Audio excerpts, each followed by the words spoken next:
Hello नमस्कार शुभ सकाळ मंडळी, कसे आहात? मजेत ना? मी पण मस्त आहे. घेऊन आली आहे तुमच्यासाठी लक्ष्मीच्या पावलांनी या मालिकेचा 28 मार्चच्या एपिसोडचा रिव्ह्यू. तर काल आपण बघितलं होतं की कला फोनवर तिच्या आईजवळ आपलं मन व्यक्त करत असते. ती सांगत असते की सरोज मॅमला मी नाही आवडत आणि म्हणून त्या हे सगळं मुद्दाम करताय. आणि नेमका त्यावेळेला तिथे अद्वैत येतो आणि तो हे सगळं ऐकून खूप मोठ्याने ओरडतो तिच्यावर. कला, काय सांगतेस तू माझ्या आईबद्दल आणि कुणाशी बोलतेस? आणि हे ऐकून घरातले सगळे आता तिकडे गोळा झालेत. बघूया आता पुढे काय होतंय.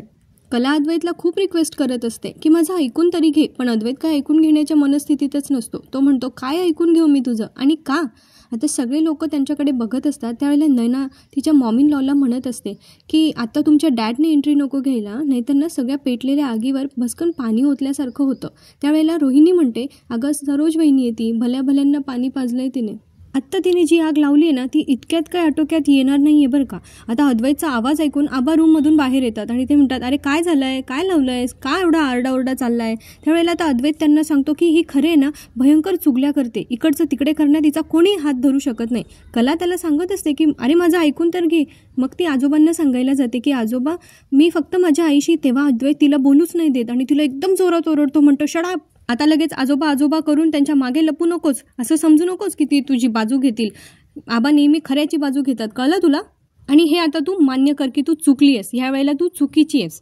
हां, तुला प्रॉब्लेम काय तुझा माहिती आहे का? तुझा आहे ना दृष्टिकोनच चुकीचा आहे. तुला नेहमी असं वाटतं की समोरच्याच व्यक्तीची कायम चूक असते. तुझी लेवल तरी आहे का माझ्या आईविषयी बोलण्याची? बाप रे, एवढं जास्त बोलतोय ना हा अद्वैत, हे काय आपल्याला पटलं नाही बाबा तुझं. पुढे तो म्हणतो कोण समजतेस तू स्वतःला? महाराणी, चांदेकरांची सून? तुझ्याकडे एवढे अधिकार आहेत की तू माझ्या आईबद्दल बोलशील. आणि काय सांगत होतीस तुझ्या आईला तू? माझ्या आईबद्दलच्या कंप्लेंट्स? How dare you. तेव्हा कला म्हणते चांदेकर प्लीज ऐकून घे ना माझं, प्लीज. अशा अर्धवट ऐकलेल्या गोष्टींवर नवीन गोष्ट नको बनवूस.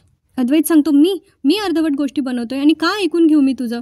किती पार्शलिटी करशील? ह्या घरातली कुठली व्यक्ती तुझ्या आईबद्दल बोलली तर लगेच तलवार उपसून तयार असतेस तू भांडायला. आणि मग आता माझ्या आईबद्दल गॉसिप करताना तुला काहीच नाही वाटत? तेव्हा कला त्याला म्हणते की माझी आई आणि तुझी आई या वादामध्ये तू आता पडू नकोस.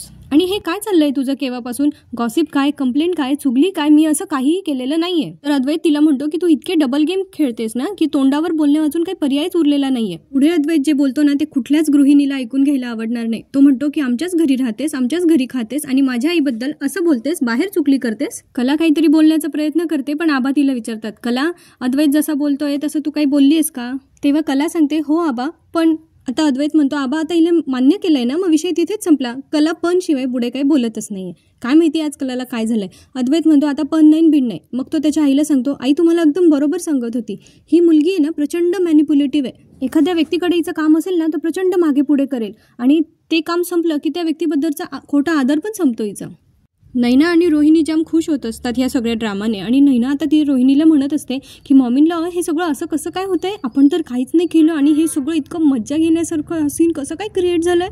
आपण काहीच न करता हा अद्वैत ह्या कलाची बॅग आजच पॅक करणारे वाटतं. ही नैना खरंच हिची बहीण आहे का?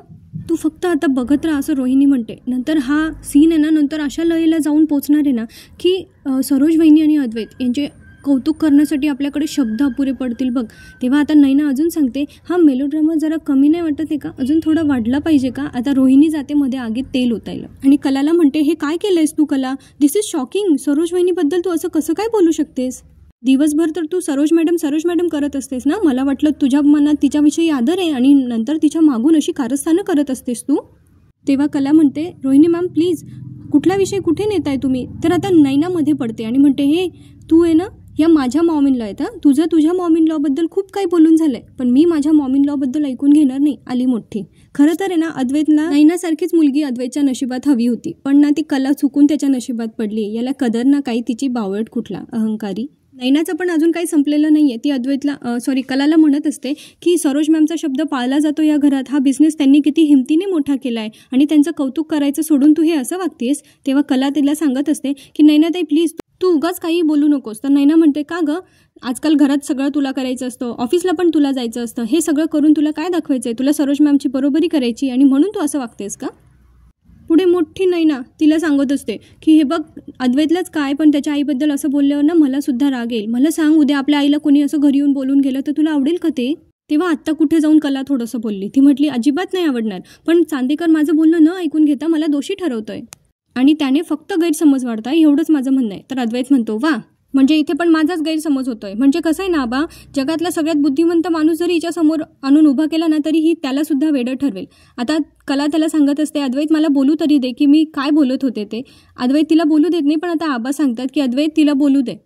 आता सरोज मॅमला वाटतं जर आबांनी हिला बोलू दिलं तर हिचं स्पष्टीकरण सगळ्यांना पटेल, म्हणून आता त्याच मध्ये बोलतात आणि मग म्हणतात की का आबा, का प्रत्येक वेळेला आपण हिचं एक्सप्लेनेशन ऐकून घ्यायचं.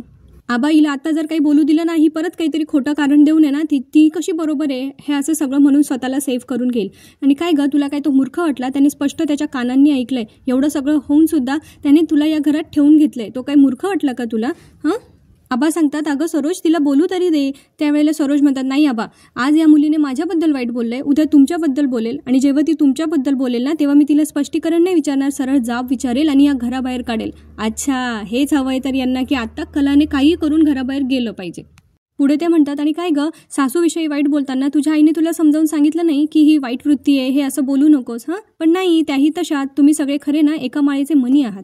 कलाच्याही लक्षात आलंय की हा वाद वाढवून आपल्याला घराबाहेर हकलण्याचा सरोज मॅमचा प्लॅन आहे. त्याच्यामुळे ती आता पटकन माघार घेते आणि त्यांच्यासमोर हात जोडून उभी राहते आणि मग म्हणते, मनात कुठलीही वाईट भावना घेऊन मी तुमच्याबद्दल माझ्या आईशी असं बोलत नव्हते, त्यामुळे तुम्ही माझ्या आईला आता काही बोलू नका, तिचा या सगळ्यांशी काहीही संबंध नाहीये.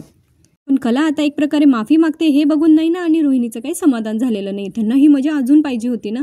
पण आता तेवढ्यात कलाला मिसेस खरेंचा फोन येतो आणि त्या तिच्याशी म्हणतात की माझ्यामुळेच झालं ना गं हे सगळं, तुला काही बोलतायत का सगळे, मी येऊ का तिकडे? त्यावेळेला आता कला त्यांना मस्तपैकी उत्तर देते की नाही आई, ही लढाई माझी आहे. खरं तर इकडे सगळं काहीच ठीक नाही आहे, पण ही लढाई माझी आहे आणि आता मलाच ती लढावी लागणार आहे. असं म्हणून आता कला कॉन्फिडन्समध्ये तिच्या रूममध्ये निघून जाते कुणालाही, कारण कोणी तिचं ऐकून घेणारच नसतं. आता रोहिणी तिकडे येते सरोज जवळ आणि म्हणते, बघतेस ना किती शेमलेस आहे मुलगी, किती निर्लज्ज आहे, आणि जाऊन जाऊन गेलीच कुठे, तर तुझ्याच मुलाच्या रूममध्ये. तेव्हा सरोज मॅम म्हणतात, जाऊ दे ना, बघितलंस अद्वैत, आता तू आणि मी एका मतावर ठाम होतो, नाहीतर ह्या मुलीने कधीच तुला माझ्यापासून वेगळं केलं असतं. तुला चांगलं वाईट कळतं म्हणून सगळं ठीक आहे. आता त्या अद्वैतला अजून थोडंसं मायेच्या जाळ्यात ओढायचा प्रयत्न करतात आणि त्याला विचारतात, तू ठीक आहेस ना? तो म्हणतो, हो आई मी ठीक आहे. आता त्या म्हणतात की आता तवा गरम आहे, तोपर्यंत यांना वेगळं करण्याची पोळी भाजून घेतली पाहिजे. आणि आता त्या अद्वैतला सांगतात की जा तू फ्रेश हो. आबांची काळजी मात्र आता वाढू लागली आहे घरात हे सगळं जे काही चाललंय त्याच्यावरून. आणि आता मग ते म्हणतात, देवी आता मला पळसंब्याला आल्याशिवाय काही पर्याय नाही आहे, मी आता लवकरात लवकर तिकडे येतो. दुसरीकडे मिसेस खरेंची अवस्था काही बरी नाही आहे. त्यांना आता असं वाटतंय की त्यांच्यामुळे त्यांच्यात आणि कलामध्ये गैरसमज झाले. खरं तर ते गैरसमज आधीच झालेले आहेत. अद्वैतला नाहीतरी कारणच लागतं कलाबद्दल गैरसमज करून घेण्यासाठी. आता काजल समजवत असते तिच्या आईला की आई तू का रडतेस, काय झालंय? दिनकरराव पण सांगत असतात, संगे तू जरा शांत हो बरं पहिले. पण मिसेस खरेंच्या जीवाची नुसती घालमेल चालू आहे. ते आता म्हणतात, नाही आपण जाऊया का हो तिकडं, आपण बोलूया ना, गैरसमज झालाय तर तो दूर करूया. तर ते म्हणतात दिनकरराव की गैरसमज झालाय ना, मग तो होईल दूर, तू काळजी नको करू, पण आता आपण गेलं तर अजून गैरसमज वाढेल. मग आता त्या म्हणतात की मग आता मी काय करू, मग मला तिथं जाता येत नसेल तर मग मला इथं काहीतरी केलं पाहिजे. म्हणून ते आता देवघरात जातात, गणपती बाप्पाला पाण्यात ठेवतात आणि त्याच्यावर पाण्याचा अभिषेक करायला लागतात. त्यावेळेला आता त्यांच्याकडून आहे ना पळी पण पडते, पाण्याचा पेला पण पडतो. तर दिनकरराव म्हणतात की तुझं इथे पण लक्ष लागत नाहीये, तू नको इथे बसू, चल बरं चल. आता काजल आणि दिनकरराव त्यांना घेऊन सोफ्यावर बसवतात. मिसेस खरे सांगत असतात की आपण इथे बसून असं काय होणार आहे, माझ्या कलाला तिकडे काय काय ऐकून घ्यावं लागतंय, चला ना हो आपण जाऊ नये तिथं. तेव्हा दिनकरराव म्हणतात, अगं तू समजून घे, आपण आत्ता गेलो ना तर कलेला अजून जास्त काय काय ऐकून घ्यायला लागल. आणि हे बघ थोड्या वेळाने कलाच आपल्याला समोरून फोन करून सांगेल की सगळं काही ठीक आहे म्हणून. काजल तेव्हा म्हणते, आई मी तिकडे जाऊन येऊ का? नाही म्हणजे तुम्ही दोघांनी तिकडे जाण्यात आणि मी तिकडे जाण्यात फरक पडेल ना, म्हणून आपण म्हणतोय. ती पुढे सांगते की मी माझ्या ताईला फक्त भेटायला आली आहे असं म्हणून सांगेल ना, आणि दाजींशी मी जास्त विचारणार पण नाही, म्हणजे त्यांना मी समजावू तर नाही शकत, पण मग मी ताईडीला भेटायला आली आहे एवढं सांगितलं तर तिथल्या परिस्थितीचा अंदाज घेऊन मी परत येते. मग आता दिनकरराव म्हणतात की काजू बरोबर बोलायली आहे, तिला जाऊ दे. पण मग खरेंना आता वेगळीच काळजी वाटते मिसेस खरेंना, त्यामुळे ते आता त्यांच्याकडून काजलकडून वचन घेतात आणि सांगतात की तू तिथे गेलीस तरी सोमरावांना भेटणार नाहीस, मला वचन दे. तेव्हा दिनकरराव म्हणतात, अगं संगे काय करायलीस? तर ते म्हणतात, नाही कलेचं बघताय ना काय झालंय, तेच माझ्या काजलच्या बाबतीत व्हावं असं मला वाटत नाही आहे. म्हणून आता त्या काजलकडून प्रॉमिस घेतात की तू सोमरावांना भेटणार नाही. त्यावेळेला आता काजल सांगते की आता महत्त्वाचं काय आहे, तायडीला भेटणं ना, मी फक्त तिला भेटून येते. अद्वैत आता त्याच्या रूममध्ये आलाय आणि त्या बोर्डकडे बघून त्याला आता पुन्हा तोच फ्लॅशबॅक आठवतोय की कला तिच्या आईशी त्याच्या आईबद्दल कशी चुगली करत होती आणि मग नंतर त्यांच्यामध्ये काय बोलणं झालं ते सगळं आठवत असतं.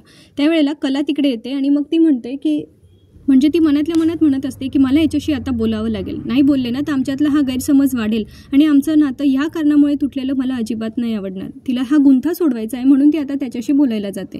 ती त्याला सांगते की चांदेकर का असा गैरसमज करतोस रे माझ्याबद्दल.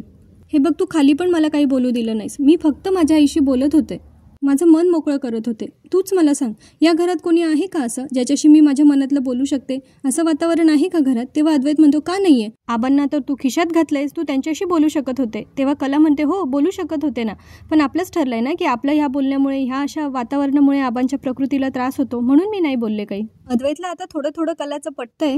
आता त्याच वेळेला तिकडे खाली आहे ना काजल येते आणि ती रजनी मॅमशी बोलते की ताई आहे का? तेव्हा ते सांगतं, हो आहे ना, वरती आहे. का गं, काय झालं, अचानक आलीस? तर ती म्हणते की हो, तसं आईनेच पाठवलं आहे. ताई आणि दाजींमध्ये थोडा प्रॉब्लेम होता ना, तर मग म्हटलं जरा अंदाज घेऊया. तर जाऊ का मी वरती? बरं आहे का त्यांचा मूड? त्यावेळेला रजनी मॅम म्हणतात, तसं नाही खरं तर, पण जा तुझ्या आल्यामुळे कदाचित अद्वैतचा मूड जरा बरा होईल, म्हणजे त्याचा राग जरा कमी होईल. तर मग आता काजल त्यांना विचारून कला आणि अद्वैतच्या रूममध्ये जाते. त्यावेळेला कला आता अद्वैतला समजावत असते की आपल्या आयुष्यामध्ये ना अशी एक व्यक्ती असते जिच्याशी आपण मनातलं घडाघडा बोलून टाकतो, आणि ती व्यक्ती म्हणजे असते आपली आई. मी माझ्या आईशीच बोलत होते. कधी कधी काय होतं की आपल्या मनात इतकं काही साचलेलं असतं ना की आईने बोललं ना किंवा तिने विचारलं ना की काय झालं, कसं वाटतंय, काही होतंय का तुला, तरी आपल्या मनाचा बांध कधी फुटतो आपल्यालाच कळत नाही आणि आपण सगळं बोलून जातो. कधी कधी तर न बोलताच पण तिला कळतं, तिच्याशी बोलल्यावर पण कळतं आपण जे करतोय ते चूक आहे की बरोबर. आणि कधी कधी ज्या प्रश्नाचं उत्तर आपल्याला सापडत नसतं ते तिच्याशी बोलल्यावर सापडतं. आईशी बोलणं म्हणजे काही चुगली करणं नसतं चांदेकर. पुढे कलाने बरोबर पॉईंट पकडलाय. ती अद्वैतला सांगत असते, तू तुझ्या आईसोबत बंद खोलीत काय बोलतोस हे मी कधी ऐकण्याचा प्रयत्न केलाय किंवा तुला विचारलंय कधी आल्यानंतर तू काय बोलत होत असते? मग मी माझ्या आईशी काय बोलायचं फोनवर हे मला तू सांगू नकोस चांदेकर. खरं तर काजलचं टायमिंग थोडंसं चुकलं आहे असं मला वाटतं आहे, कारण कला आणि अद्वैतने आता जरा बोललं असतं तर थोडेफार गैरसमज दूर करू शकली असती कला. पण तेवढ्यात त्यांचं लक्ष जातं की दारावर काजल आली आहे. त्यावेळेला काजल म्हणते, सॉरी, तुमचं बोलणं ऐकायला नव्हतं आलो, आपण चुकून आलो, म्हणजे ॲक्च्युली आपण ताईडीला भेटायला आलो होतो. आणि आता अद्वैत त्या रूममधून निघून जातो आणि इथेच आजचा भाग संपतो. पुढच्या भागात आपल्याला बघायला मिळणार आहे की संगीता म्हणजे मिसेस खरे ह्या खूप जास्त अस्वस्थ असतात आणि त्यांना असं वाटतं की कलाच्या आयुष्यात जे काही चाललं आहे हे सगळं त्यांच्यामुळे होतं आहे, कारण त्यांनीच जबरदस्ती केली म्हणून कलाने हे लग्न केलं आहे. आणि मिसेस खरे त्यांच्या घरात जवळ असलेल्या एका विहिरीजवळ आत्महत्या करण्याचा बहुतेक प्रयत्न करताना आपल्याला पुढच्या एपिसोडमध्ये बघायला मिळणार आहे. दुसरीकडे अद्वैत खूप जास्त अस्वस्थ आहे आणि कला त्याला विचारत असते काही होतंय का, तेव्हा तो म्हणतो काही नाही.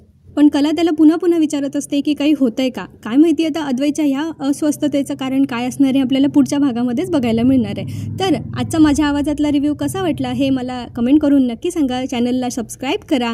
पुन्हा भेटूया पुढच्या भागात. तोपर्यंत आनंदी राहा, खुश राहा, आपली आणि आपल्या प्रियजनांची काळजी घेत राहा. आयुष्य खूप सुंदर आहे, मस्तपैकी जगत राहा. भेटूया पुढच्या भागात. धन्यवाद.